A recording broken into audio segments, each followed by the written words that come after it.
Hopefully it's not too foggy for you guys to see that, but there is a giant iguana right there that just ran away from me. You guys see him up there? Looking all crazy? My camera's finally like unfogged from the difference in humidity inside and outside. So now that we've stayed, we wanted to give you guys our impression of the Islander. Yeah, our like actual review since we stayed last night. Yeah, it was great. I loved it. The bed was so comfortable. That was like the most comfortable bed, honestly, and the pillows were really nice. That's one thing that I'm always like worried about. I didn't like the pillows because they were too soft for me. I love soft pillows. Oh.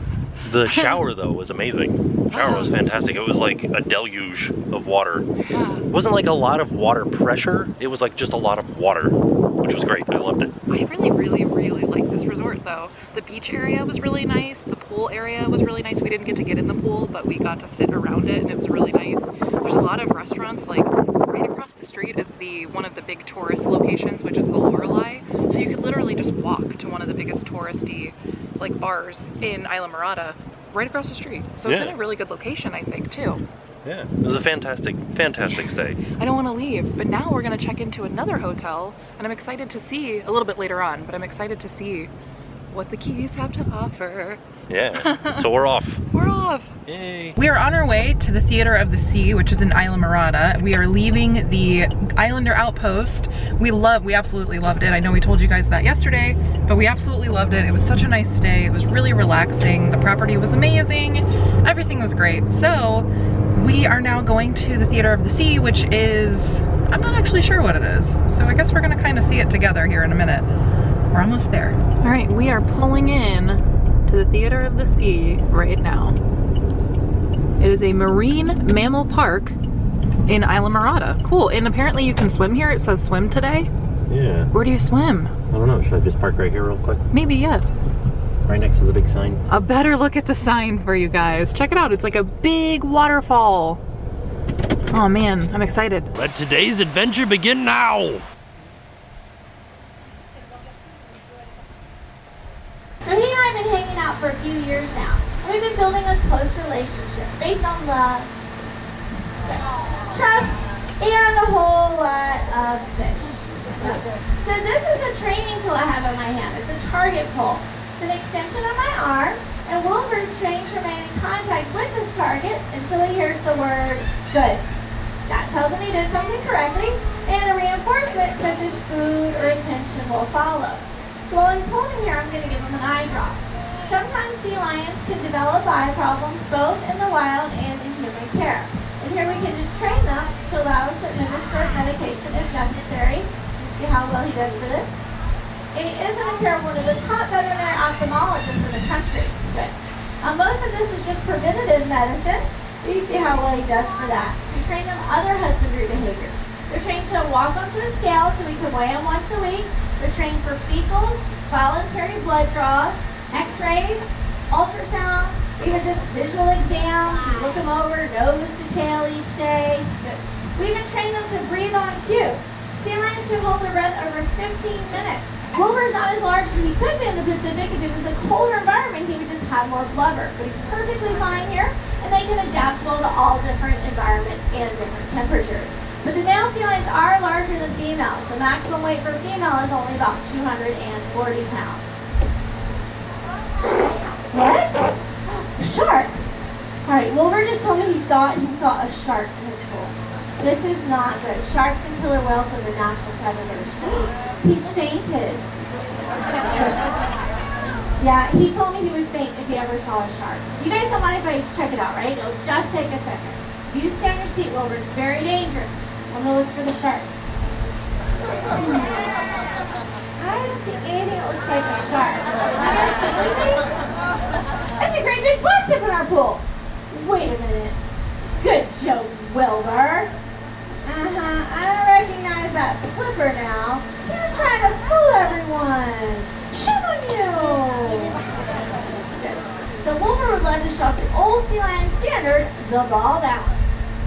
You will see, when the ball is placed on his nose, his whiskers pop up.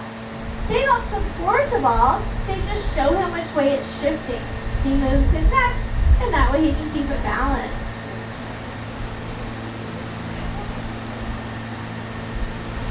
Here he comes. Roll over once. Twice. He's eating a variety of fish and even a little bit of gelatin. They don't drink water. They just get their hydration from the fish that they eat, and we give them a little bit of gelatin to supplement that. We hope you have enjoyed your time here at Sea Lion Stadium, but it's time for Wilbert to take a final bow. We're just waiting to get on this bottomless boat here. The center is bottomless. There's not a bottom in the center, but I don't think we're getting on this boat. We're getting on the next one. It is a bottomless boat ride through the Dolphin Lagoon.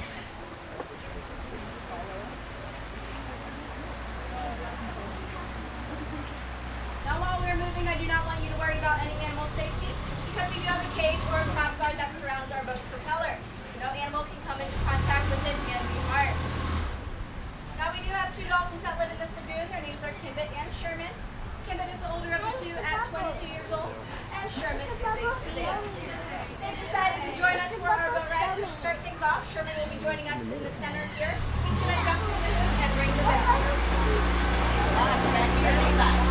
Once your electronics, he will splash.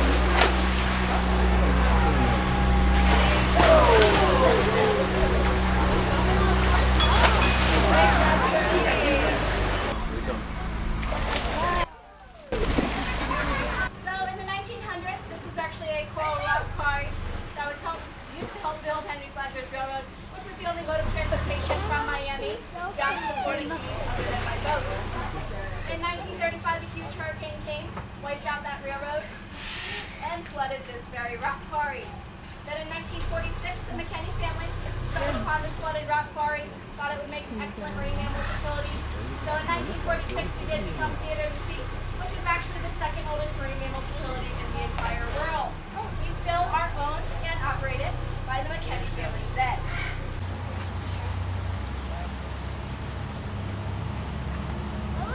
So one of the cool things about this park is that it really still feels like the Keys. It doesn't feel like a theme park.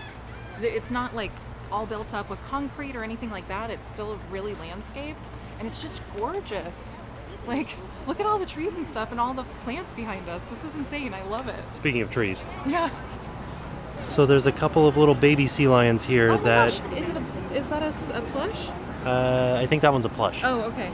Okay, so this is a baby sea lion that was... There's been sea lions beaching themselves recently, like baby ones, because their parents are going too far away to find food for them.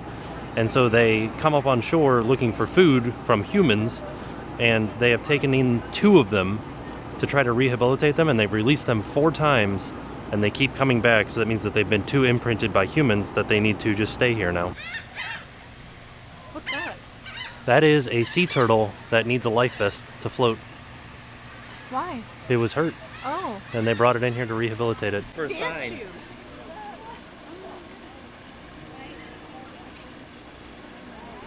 Where's he going? I think he's looking for food.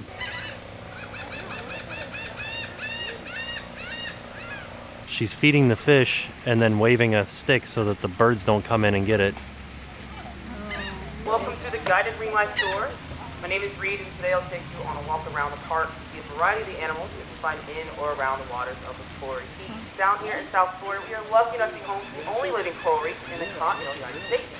So if you're going to go snorkeling or scuba diving down here, like many people do while they're on their vacation, these are some of the fish that you very well may find. At the surface of the water, you're going to see a bunch of cocoa fish swimming around. These are called parrotfish. Here at Theater of the Sea, we hold tournaments to help rescue and rehabilitate sick or injured sea turtles.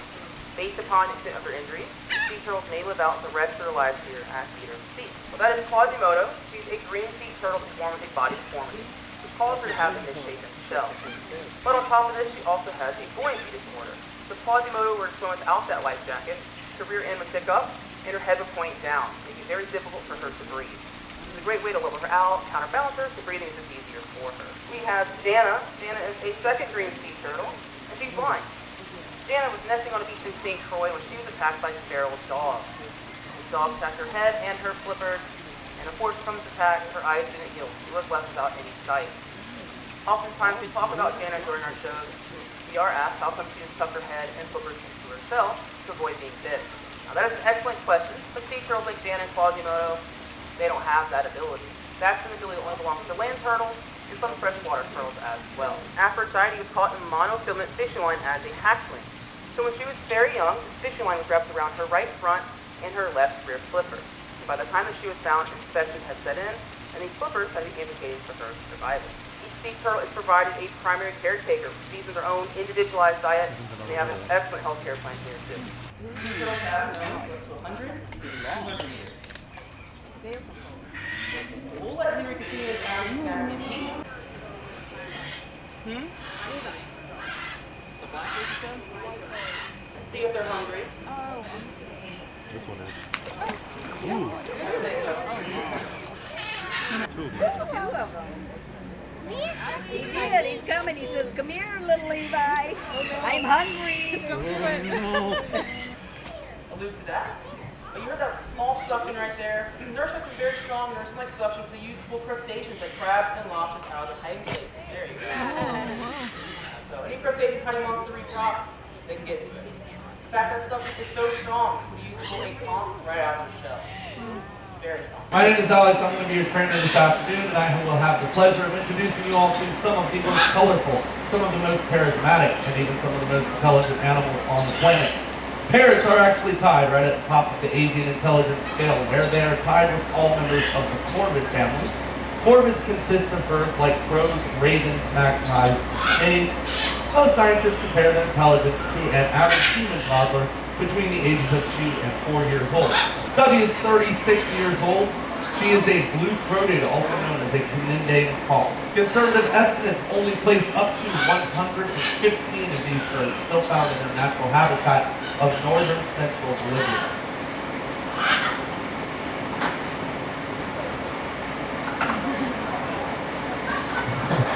Alright guys, so leprechauns definitely passed the intelligence there. Very good job, buddy. Alright, so we'll be coming back around to leprechaun a little bit later in the show. Right now I'm going to cut across the table. I'm going to bring out Clover for you guys. I'm going to walk Clover around and tell you a little bit about him. Clover is 33 years old. He is a Verde macaw. So the interesting thing about the Verde macaw, like leprechaun and Clover here, is that I can't tell you where to find one of these birds in the wild. That is because they are a type of hybrid, which is a combination of two different species. Notice that the two center digits point forward, the two outer digits point backwards. This is called zygodactyl feature. Generally, it's found in the most acrobatic of birds, this being woodpeckers, toucans, roadrunners, some species of owl, and obviously parrots. My buddy Clover here happens to be the acrobat of our flock. I'm going to have Clover demonstrate for us just how acrobatic you can be. I want you to try and remember the last time that you looked out of your window or you happened to walk through the park and you saw a bird or any other animal walking around backwards. Maybe on a barrel? I would assume never for both cases. I want to let you guys know as well that all of the parrots that you see at Theater of the Sea were domestically bred and raised. None of them were taken from the wild just to bring you guys a parrot show. Most of them were actually donated to us from people who thought it would be a great idea to go out and buy a pet parrot, and found out very quickly just how challenging it can be. The Moluccan cockatoo is actually considered to be one of the loudest animals on the planet. Their screams are recorded at about 135 decibels.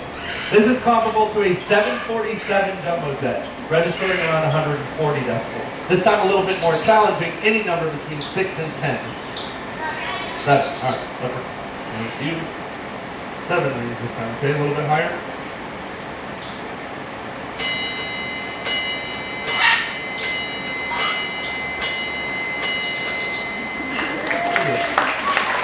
So this is where we're going to end it for today. We are really enjoying Theater of the Sea, and it was kind of hard to tell in that last clip, but that last parrot, they actually taught how to count and do like addition and subtraction, which is amazing. We have lots more coming from Theater of the Sea tomorrow, and also, just so you guys know, we are putting all of the links down in the description for every place that we visit, so make sure you guys check those out if you guys are interested.